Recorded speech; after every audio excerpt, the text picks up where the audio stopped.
O fado português. O fado. O fado? É uma música difícil. O fado. Vamos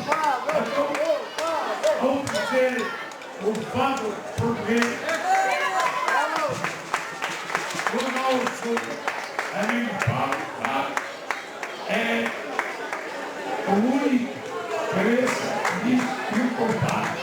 Mas também quero oferecer a todos os meus portugueses que são Mineiro, Paulo Cheio, Paulo Felipe, todo o fado português.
Que em Portugal é muito conhecida para a juventude da terceira idade.